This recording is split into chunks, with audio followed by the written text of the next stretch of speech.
कमर सिर सीधा। सभी लोग बैठ जाएं, विराम करें सभी।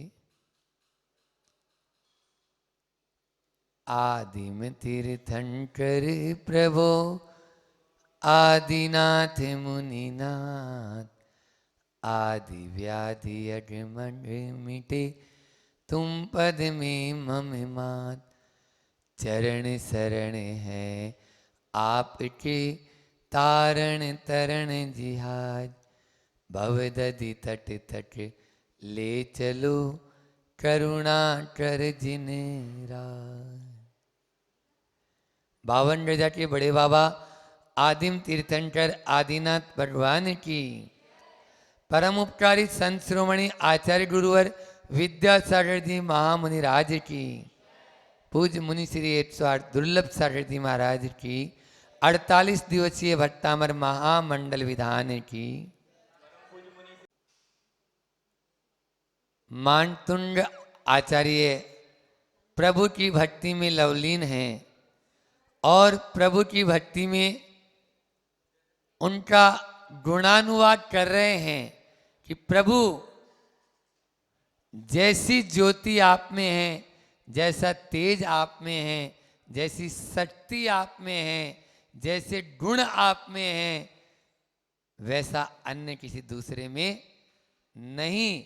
संसार के किसी भी देवी देवता के पास चले जाना, वीतराग मुद्रा में भी जो तीर्थंकरों में जो गुण है, तीर्थंकरों में जो शक्ति है, तीर्थंकरों के पास जो वैभव है, वो अन्य के पास नहीं है। इस प्रकार से कल जो 8 भय होते हैं, 8-10 श्लोक बचे हैं, उनमें भयों की चर्चा आ रही है। कल हाथी के भय की चर्चा थी कि कितना भी विशाल हाथी हो और कैसा भी मदमस्त हो, लेकिन आपका नाम लेते ही वो शांत हो जाता है, शांत हो जाता है। अनेकों आगम के संस्मरण मैंने आपको सुनाए कि किस प्रकार से प्राचीन आचार्यों ने उन हाथियों का वर्णन किया है, चाहे वो पद्म पुराण में हो, चाहे वो अन्य आदि पुराण आदि में हो, अन्य अन्य ग्रंथों में उन हाथियों को बिल्कुल शांत हो जाते हैं भगवान का नाम स्मरण करते ही।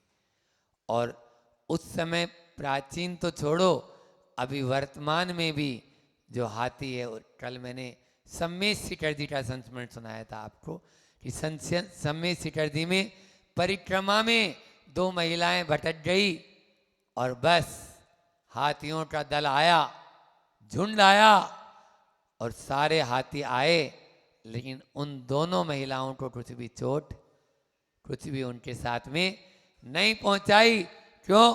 प्रभु के नाम स्मरण के मात्र से ही वे सब हाथी भी शांत हो गए। नहीं, ये तो प्रभु का नाम ले रहे हैं, इनको मुझे कुछ भी नहीं करना है।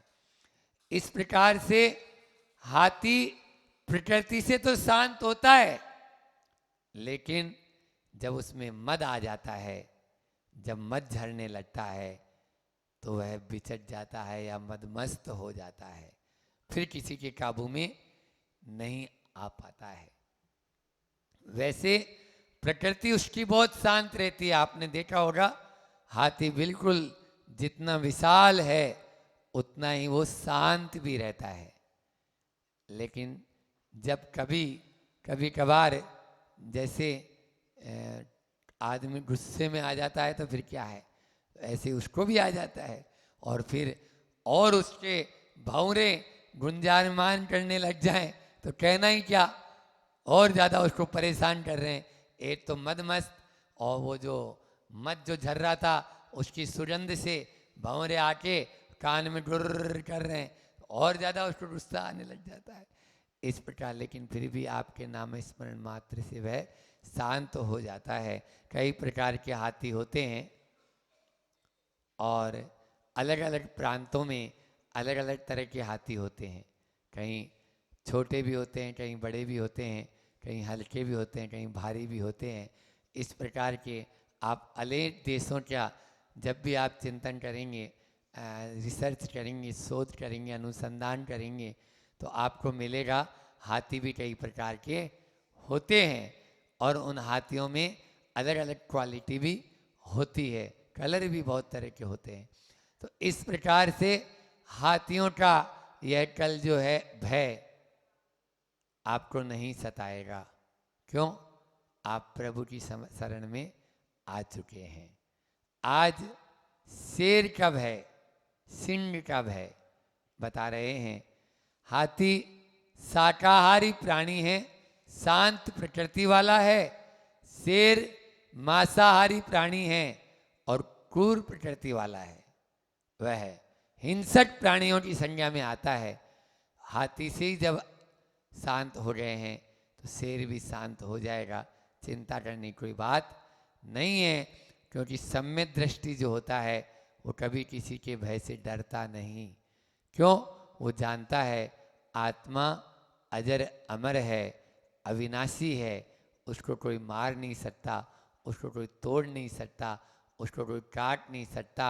भले ही सुकुमाल मुनि के वो दोनों पांव शेरनी खा रही है, लेकिन जिसको खाया जा रहा है वो मैं नहीं हूँ, और जो मैं हूँ उसको कोई काट नहीं सकता, कोई खा नहीं सकता, कोई तोड़ नहीं सकता। ये अकाट्य नियम आपके जब आत्मा में बस जाएगा, आप उससे बिल्कुल रग रग में समा जाएगा, तब ही जाकर हम इन भयों से मुक्त हो सकते हैं। तो यहाँ पर शेर को मैं बोल रहा था, वो मांसाहारी प्राणी है। शाकाहारी और मांसाहारी की क्या पहचान है पता है? शाकाहारी जो प्राणी होते हैं उनकी आंतें बड़ी होती है और इनकी आंतें छोटी होती है।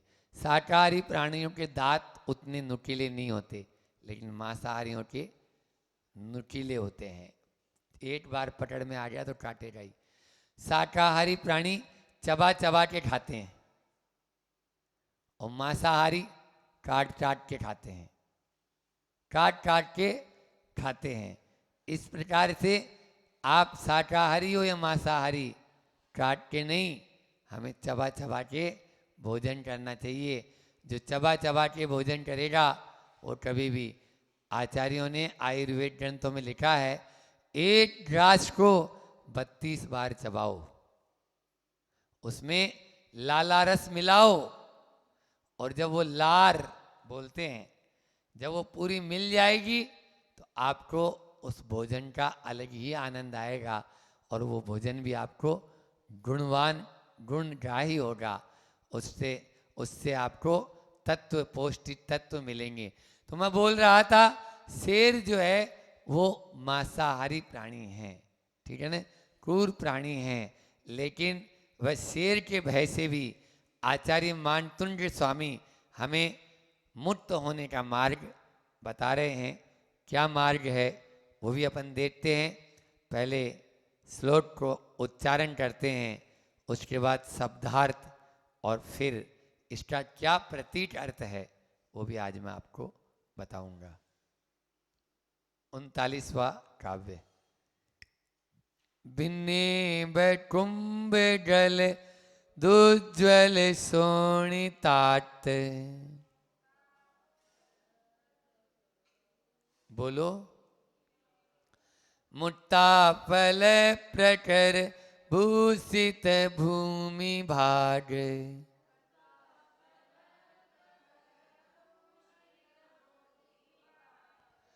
बद्ध क्रम क्रम गतम हरिणादिपोपी,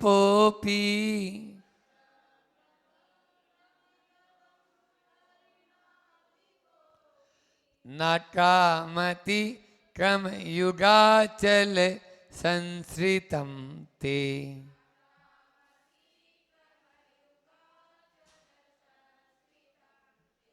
हाँ, भिन्नेब, यहाँ पर भिन्न और इब दो शब्द हैं, संधि विच्छेद कर लेंगे तो इब निकलेगा।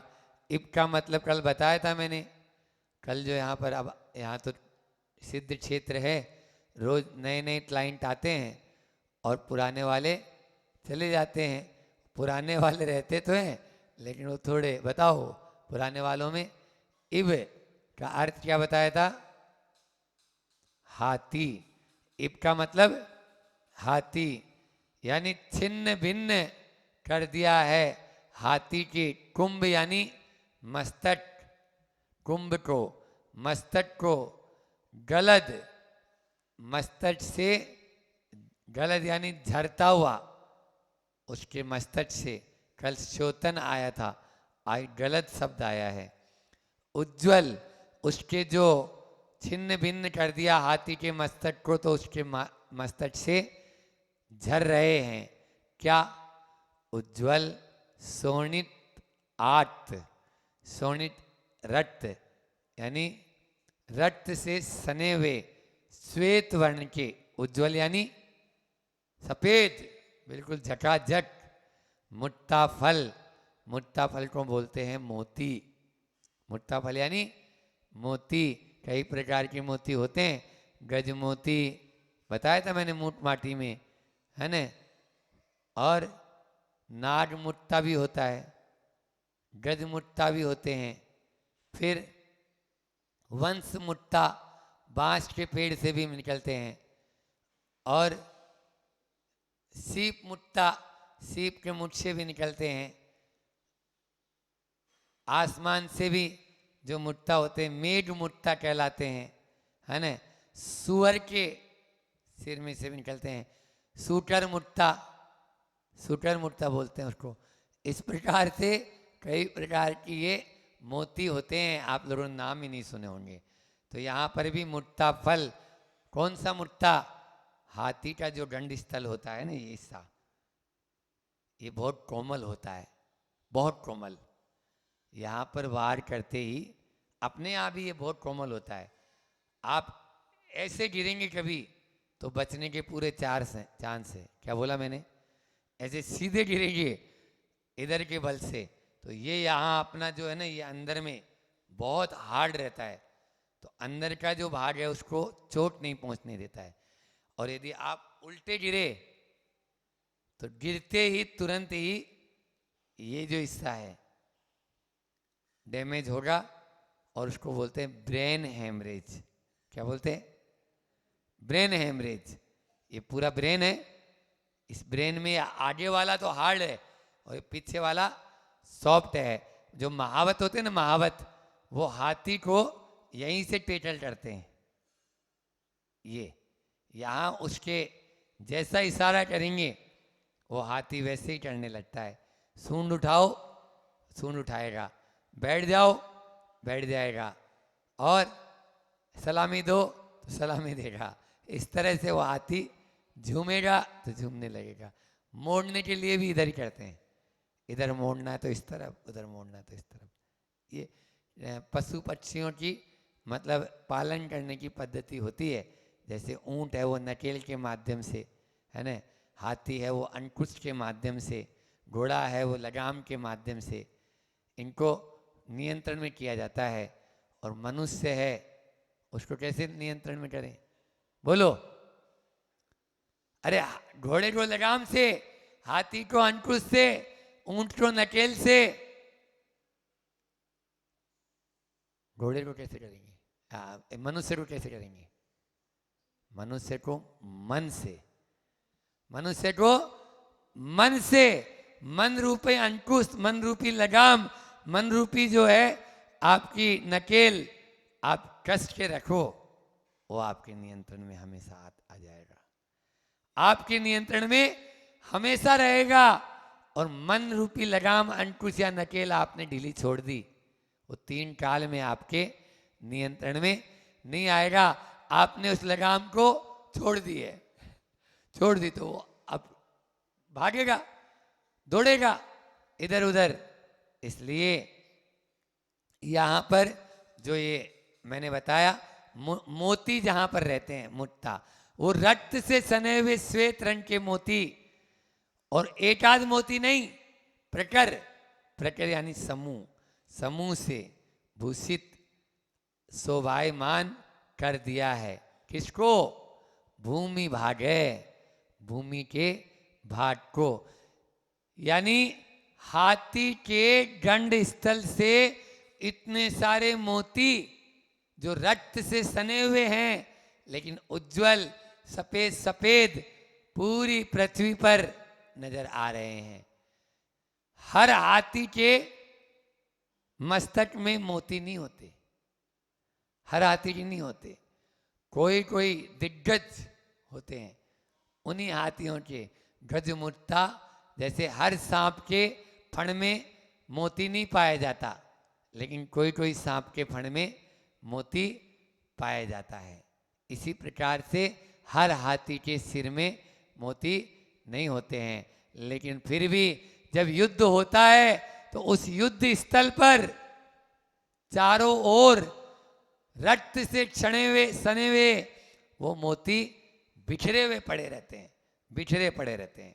तो ऐसे तो क्या अर्थ हुआ, फिर से देखो, छिन्न भिन्न हाथी के जो मस्तक को कर दिया है, उससे झरते हुए श्वेत रंग के वो मोती रक्त से सने हुए पूरी भूमि भाट पर शोभित हो रहे हैं। ऐसे वो रक्त मोतियों का समूह, ऐसा सिंह भी, अब वो ऐसा सिंह भी, शेर भी हरिणाधिप है। हरिणाधिप का मतलब होता है शेर। क्रमगतम, अपने पैरों से में पड़े हुए, ते आपके क्रम युगल, क्रम रूपी चरण युगलों में, जो आपके चरण युगलों को स्वीकार कर लेता है। संस्कृतम बद्ध क्रमे आक्रामति, वह दोनों हाथ, क्रम का मतलब पैर भी होता है और क्रम का मतलब हाथ भी होता है, दोनों हाथों को जोड़कर आपके चरणों में नतमस्तक हो जाता है। आपने वो मुद्रा देखी होगी। तीर्थंकर की बात तो मैं बाद में करूं। दो चारण रिद्धिधारी सामान्य से मुनि महाराज हैं, अमित रति और अमितंजय नाम के वो मुनि महाराज, और भगवान महावीर स्वामी के पूर्व भव का वह चित्रण आपके सामने आता है कि जैसे ही उन मुनि महाराज को देखते हैं और वे कहते हैं, हे वनराज, तुम क्यों हिंसा के आराधक बने हो, तुम्हें तो अहिंसा का प्रवर्तक बनना है, तुम्हें तो अहिंसा का जनक बनना है और तीर्थंकर बनना है, फिर क्यों हिंसा कर रहे हो। बस क्रमगतः दोनों हाथ जुड़ जाते हैं और दोनों पीछे वाले पंजों पे बैठ जाता है, उन दोनों मुनिराज को प्रणाम करता है, और जिन नेत्रों से अंगारे बरस रहे थे उन्हीं से अश्रु की धारा बहने लगती है। ये है परिवर्तन। तो तीर्थंकर के पाद मूल में आने के बाद कितना भी क्रूर से क्रूर प्राणी भी क्यों न हो, वह भी नतमस्तक हो जाता है और उनके चरणों में हाथ जोड़कर बैठ जाता है। किसी का भी वह अहित नहीं करता। कोई भी शेर आ जाए या कुछ भी आए, आप लोगों को वह कहानी तो याद होगी, जयपुर की सत्य घटना है। जयपुर में दीवान अमरचंद जी थे, वहाँ के दीवान अमरचंद जी थे। राजा बहकावे में आ गया और किसी ने कहा, ये बहुत ज़्यादा अहिंसा अहिंसा के गुण गाते रहते हैं, इनकी अहिंसा कुछ नहीं है, हिंसक प्राणी के सामने ये उसको अहिंसक बना के बताएं, यदि इनमें इतनी हिम्मत है तो। और 3 दिन का वह भूखा शेर पिंजरे में बंद है। अमरचंद जी को कहा, यदि आप सच में अहिंसा में यदि ताकत है तो आप इस शेर को अहिंसक बना के बताओ। वो बोलते, हम बना के बता देंगे आपको। और अच्छी मीठी मीठी जलेबी बनाई और बड़े बड़े थाल। अब आपकी तरह थोड़ी है 2-4 जलेबी में संतुष्ट हो जाएगा, इतने बड़े थाल पिंजरे में लेके पहुंचे। शेर चिल्लाता है, शेर की दहाड़ होती है ना, केसरी सिंह बोलते हैं उसको। क्या बोलते हैं? 5 तरह के शेर होते हैं। कितने तरह की? 5 तरह के शेर होते हैं। एक केसरी सिंह होता है, जिसकी दहाड़ सुनकर जमीन भी थर थराती है।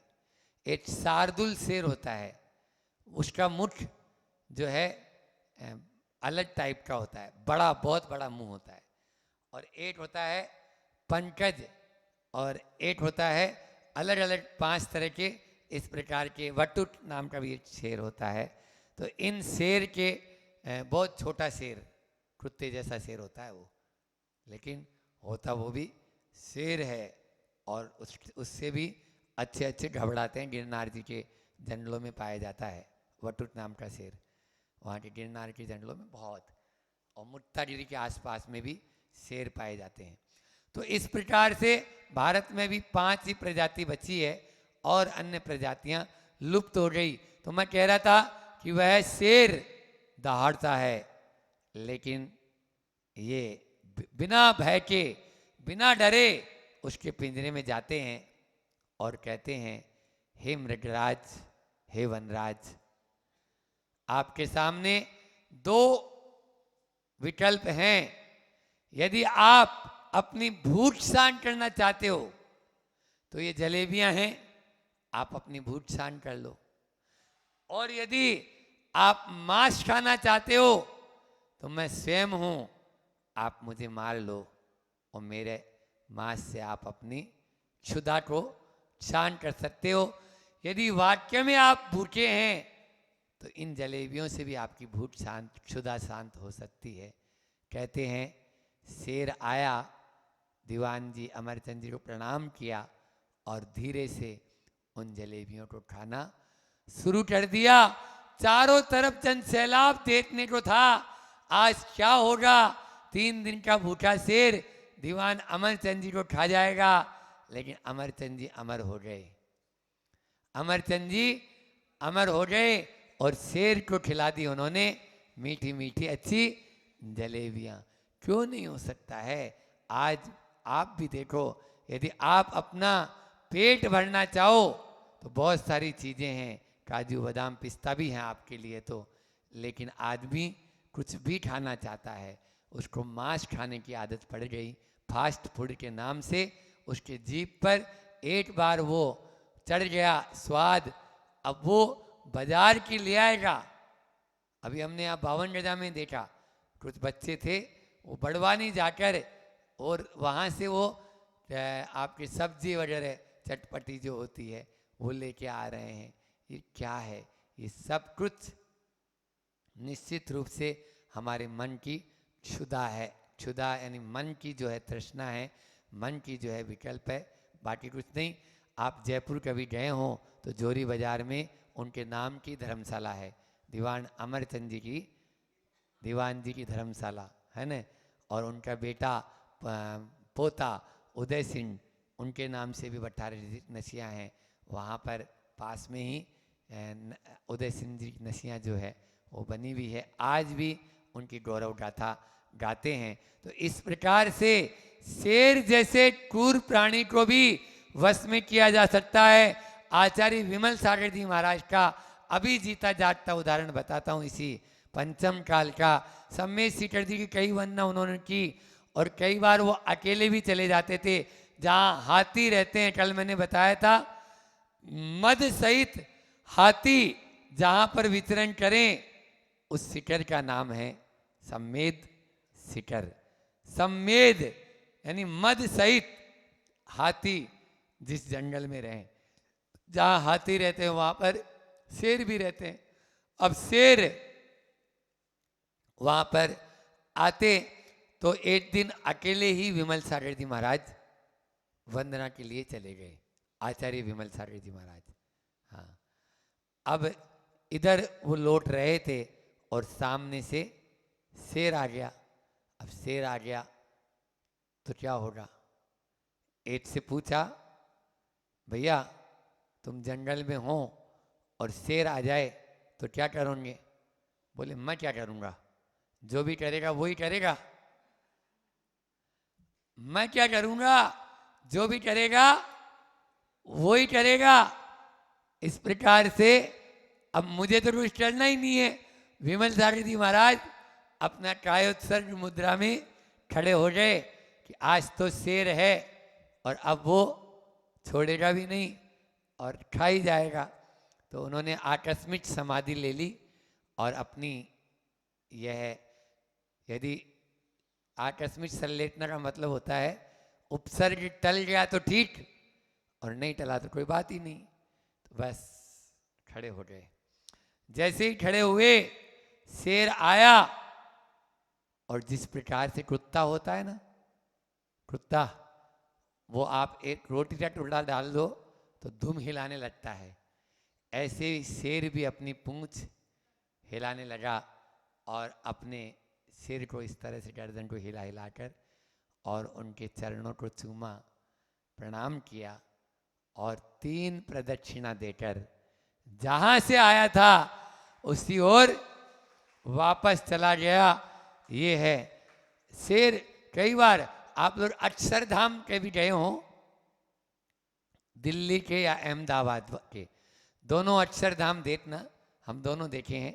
वहाँ पर एक मूवी दिखाई जाती है जो उनके जो भगवान जो मानते हैं स्वामी नारायण है, स्वामी नारायण। तो वो स्वामी नारायण का मंदिर रहता है अंदर में। वो स्वामी नारायण जो जैसे अपने आचार्य श्री जी विद्याधर के रूप में पहले थे, विद्यासागर बन गए तो विद्याधर से वो मूवी शुरू होती है। ऐसे ही अभी जो आया ना आपके कौन सी मूवी,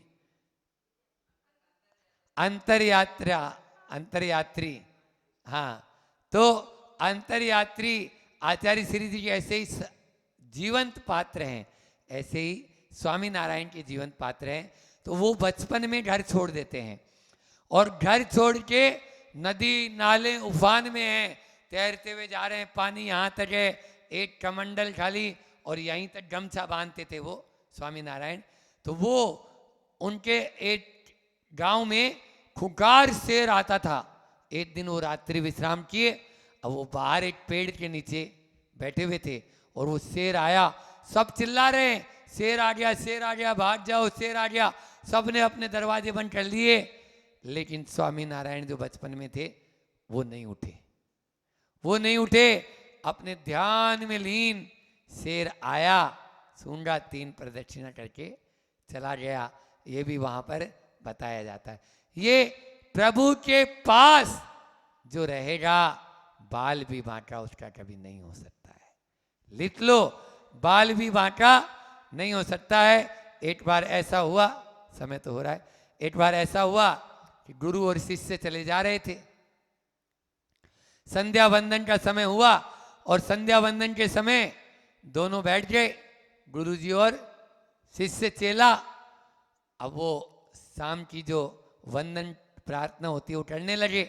अब इधर गुरुजी तो प्रार्थना में लीन, शेर का इसका शिष्य का मन नहीं लग रहा था। इतने में शेर आया। अब शेर आया तो शिष्य ने गुरुजी को बोला, गुरुजी शेर आ गया। गुरुजी ने सुना ही नहीं, क्योंकि वो प्रार्थना में लीन थे। उनको क्या मालूम कौन शेर आ रहा है और क्या आ रहा है। भगवान के नाम स्मरण में लीन, यही काव्य में लीन।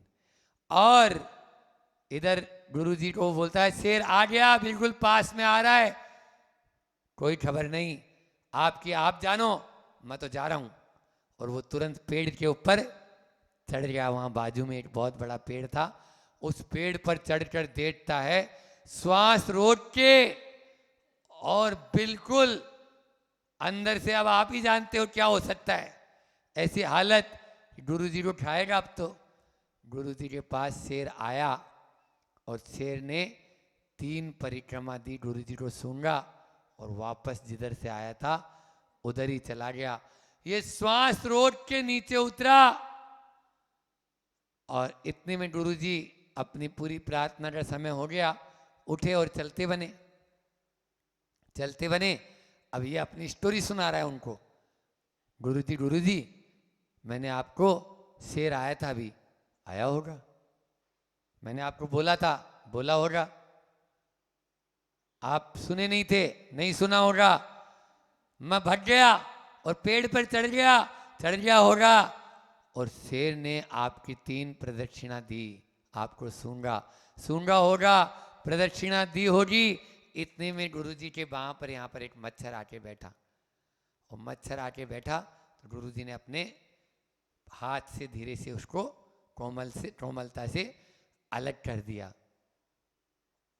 वो बोलता है, हद हो गई गुरुजी, शेर आया और आपको मालूम नहीं चला, और इतना छोटा सा मच्छर आया और आपको उसको हाथ से हटा रहे हो। बोले यही तो बात है मेरे बेटे, उस समय मैं भगवान के साथ था, अब तेरे साथ।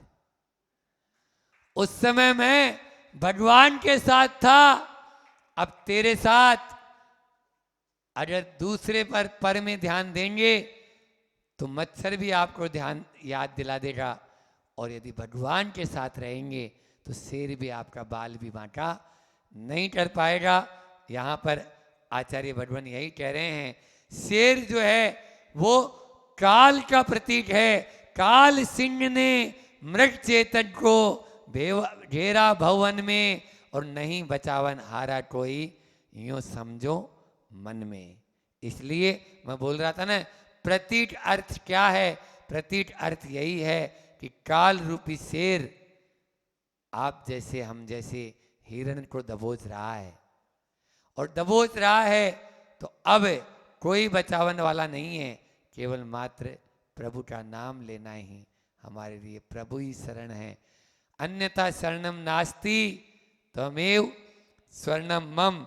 बस वह यदि जो प्रभु की शरण में आ जाएंगे तो वह क्रूर सिंह भी सौम्य प्रकृति का होकर आपकी सेवा में तत्पर हो जाएगा। इसका पद्यानुवाद देखते हैं। क्षत कर दिए गजों के जिसने उन्नत गंड स्थल, कांतिमान गज मुट्टाओं से पाट दिया हो अवनी तल। जिन भक्तों को तेरे चरणों के गिर की हो उन्नत ओट, ऐसा सिंह छलांगे भरकर उस पर कर सकता चोट। यदि वो छलांग भरकर उछलना भी चाहे तो उसके दोनों पंजे आपको विदारित नहीं करेंगे, दोनों पंजे जुड़ जाएंगे। क्रम गतम, दोनों क्रम गतम यानी दोनों पंजे, और क्रम युगाचल आपके चरण कमल रूपी जो पर्वत की ओट ले लेता है, उस पर्वत अचल यानी पर्वत, उस पर्वत की ओट में आने के बाद कोई भी आपका कुछ भी नहीं कर सकता है। किसी दीवार के किनारे कोई जीव जंतु आ जाता है तो उसका कुछ बिगाड़ होता है? कुछ भी बिगाड़ नहीं हो सकता है। बस भगवान रूपी दीवार के पास में आके अपन दुबक के खड़े हो जाएं तो फिर अपना कोई भी शेर, काल रूपी शेर भी अपन को कुछ नहीं बिगाड़ेगा। हम मृत्यु को भी जीत लेंगे, मृत्युंजयी बन जाएंगे। हम सब मृत्युंजयी बने। इन्हीं भावों के साथ में अपनी वाणी को विराम देता हूँ। बोले अहिंसा परमो धर्म की। आचार्य गुरु और विद्यासागर जी महामुनि राज की। जाओ।